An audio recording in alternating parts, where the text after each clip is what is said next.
Mega food is the best.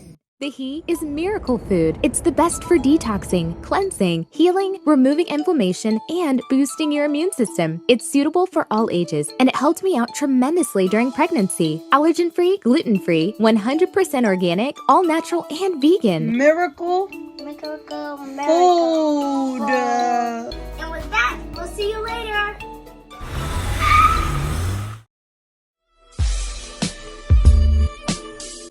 Thank you, JM, New York City.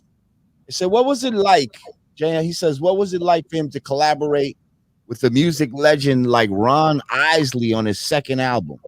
That must have been an honor, and not just an artist, but a producer. Not just as an artist, but as a producer. Thank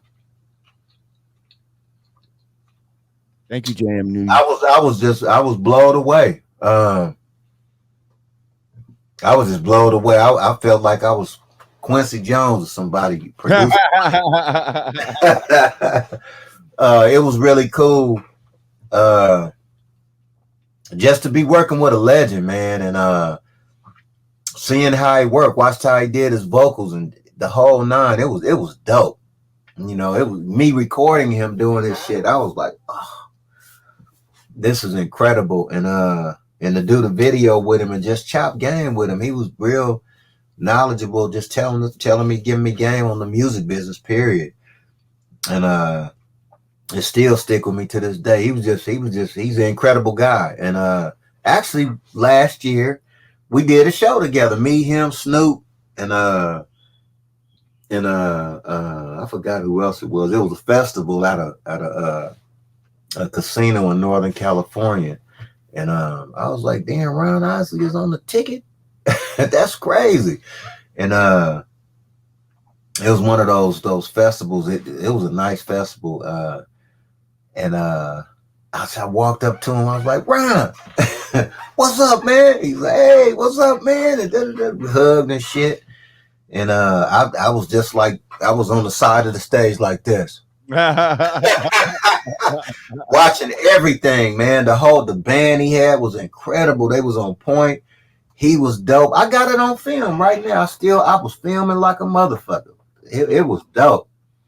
And I was just like, God damn, this is the nigga who did In Between the Sheets. When I was working with him in the you know, that was a record in our era. You know, motherfuckers. That was new. When that shit came out. Between the Sheets, that you know, as a young teen, you know, that was our record. We play with a woman. We summertime, the room was dark out. Cool record right there, bro. Is what that was. Or yeah. At least you making out and getting some titty or some shit like that. Definitely. Very least. Yes, indeed. That one and I remember not to jump off Ron Isley, but I'm just thinking about after school makeout music, Fire and Desire. Yeah, Slick Rick and Tina. Oh man, I got to hang out with Slick Rick and Tina. Say word. Man, I did a show with Tina one time here in New York at Roseland. That was fucking super dope, and he murdered it. Yeah, I ain't gonna lie. I hung out with him. Killed it at a party. How was that? That was crazy. Rick was a fool. Rudy Toot Toot. Did you see him, Rudy Toot Toot? Man, it was live, Jack. Everything was, it was live, Jack. Live, Jack. Strong groove, Jack. Yeah, it was live. They was partying like a motherfucker. I used to drink, but they was lit. Yeah. Somebody I gotta go. I'm faded. Yeah. Somebody asked if you've worked with DJ Quick before. Me and Quick ain't never worked. Say word. Yeah, we ain't never worked. But I think that's gonna be one of the verses coming up. Me against Quick. Yeah. Yeah, that's gonna be. But we tour together. Me and him toured last year. We didn't tour together because I went with Uncle Snoop's Army. At first, we was with the same agent, and then I went over with Uncle Snoop's Army, and so. But we used to bump heads on different shows, and I mean, shit, Quick is my nigga. That he dope, you know. Quick is super dope. I'd love to go with him, battle him on the verses. That'd be some dope shit. Well, let's talk about Warren G as a solo artist. I was the Drake of the 90s. You was what? I was the Drake of the 90s. Well, not as far as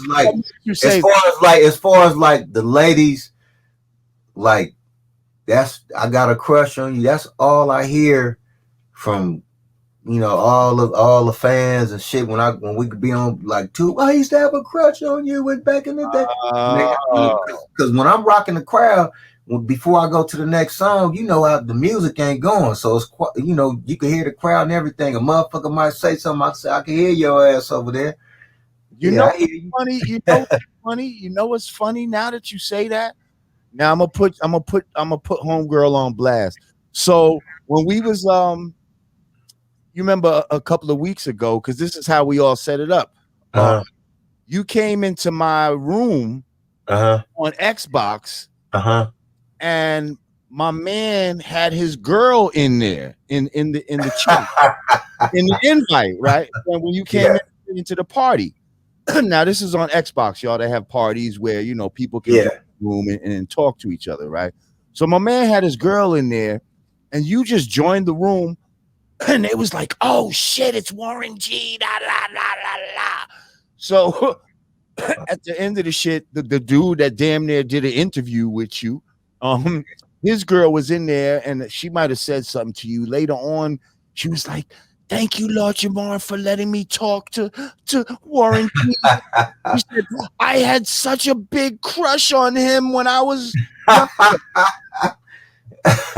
that's what she said. And now you take this. And I'm like, okay, maybe that. I'm not even sure if I was fully aware that they was, you know, that the broads was loving you like that. I was the major heartthrob, man. And I was the major heartthrob. I think that's why that they didn't like me so much, because all the ladies loved me. Oh man, listen, I feel your pain, bro. I feel your pain. I got a line that said, well, then girls try to turn my knob because I'm a heartthrob. I guess it's just a hazard that comes with the job. You know what I mean? Like, so I feel your pain. I understand, because I've heard a lot of the same shit, to be honest. Like, yes, indeed. In my era, in my circles, you know, within my group, you know. Yes, indeed. When I meet them, they're like, "Oh, Lord Jamar, I had such a crush. You were so fine. You still fine, but you know, I love your dreads." And well, thank you. I appreciate it. I appreciate you. Oh yeah. So have fun, man. So let's talk about Regulate. Rest in peace to the great legend Warren. I mean, Nate Dogg. Oh yeah.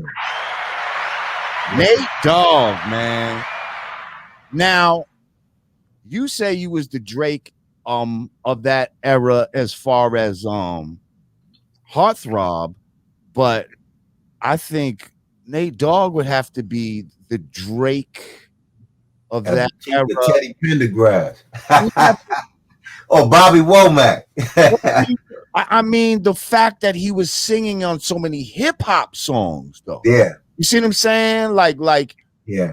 He wasn't necessarily making R&B like a Teddy Pendergrass or a Bobby Womack. He was featured. He had so many features. Like, he was the master of the feature at one point before niggas was even doing it like that. Later on, you had people like Lil Wayne and T-Pain and people like that would be all over shit.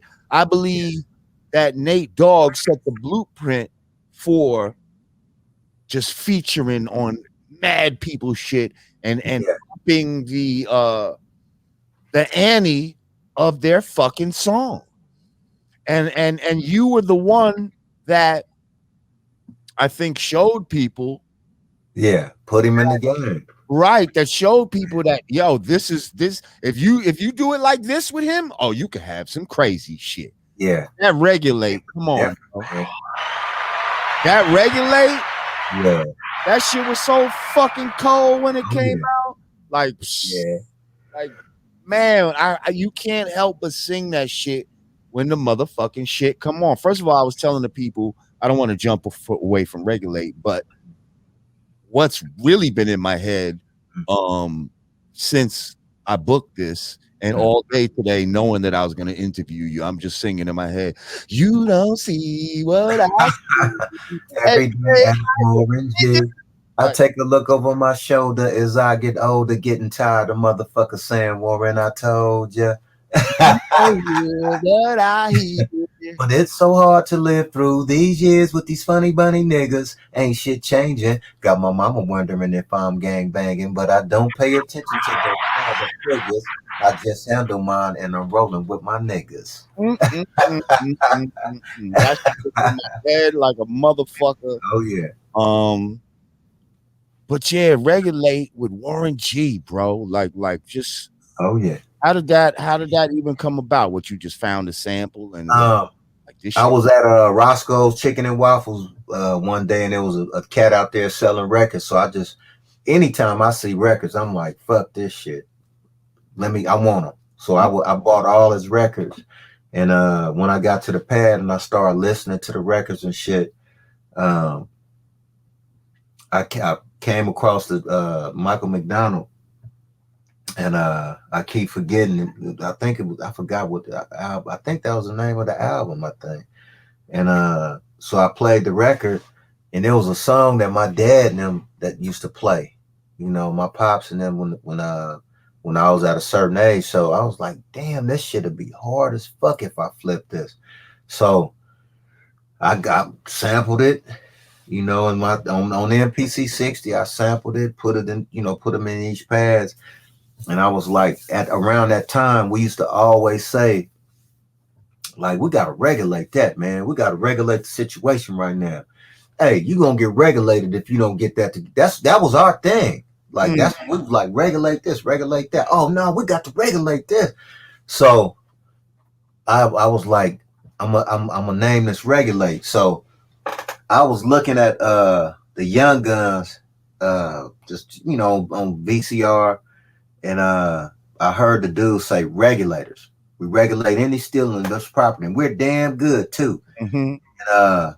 But it had other parts. But we work for Mr. Tinsdale as regulators and da-da-da-da. So I took just those little parts that I heard, and I sampled them in there. And I put it all together. I sampled the beat, put some a